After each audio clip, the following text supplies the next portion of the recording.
প্রথমেই বলি আজকে একটু মোটা করে কাজল করেছি, কেমন লাগছে জানি কমেন্টে। আর আজকে একটা নতুন রান্না করব, সেটাই তোমাদেরকে শেয়ার করব, চিংড়ি মাছ দিয়ে। এই মোটা করে প্রথমবার আমি কাজল পরলাম, কেমন লাগছে কমেন্টে জানিও। চলো রান্নাটা করা যাক।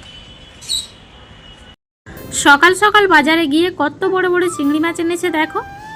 আমি তো দেখেই প্রথমে বলছি যে তুমি কেন নারকেল নিয়ে আসলে না, আমি চিংড়ি মাছের মালাইকারি করব।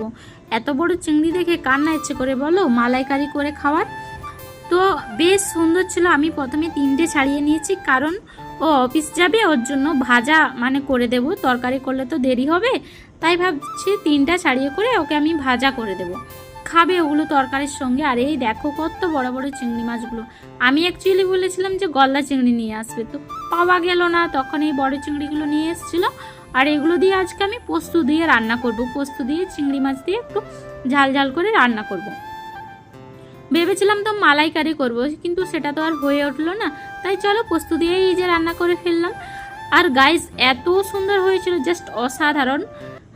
আমি তো রান্নাই ফার্স্ট ক্লাস, সেটা তো আমি নিজেও জানি। তো রান্নাটা এত সুন্দর হয়েছিল, কিছু বলার নেই, জাস্ট অসাধারণ। একবার কালারটা দেখো, জাস্ট এসেছিল না, দারুণ। নিজের রান্না নিজেই খেয়ে ফিদা। এখানে অনেকটা হয়েছিল, আর ওকে দিয়েছিলাম ভাজা 3-4টা মতো, খেয়ে করে অফিসে চলে গিয়েছে।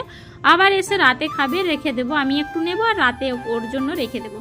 দেখো এত সুন্দর হয়েছিল। নেক্সট টাইম কিন্তু আমি করব, চিংড়ি মাছের মালাইকারি করব, ইচ্ছে আছে অনেক দিন থেকে। চলো টাটা, আজ আসি, কাল দেখা হবে, টাটা।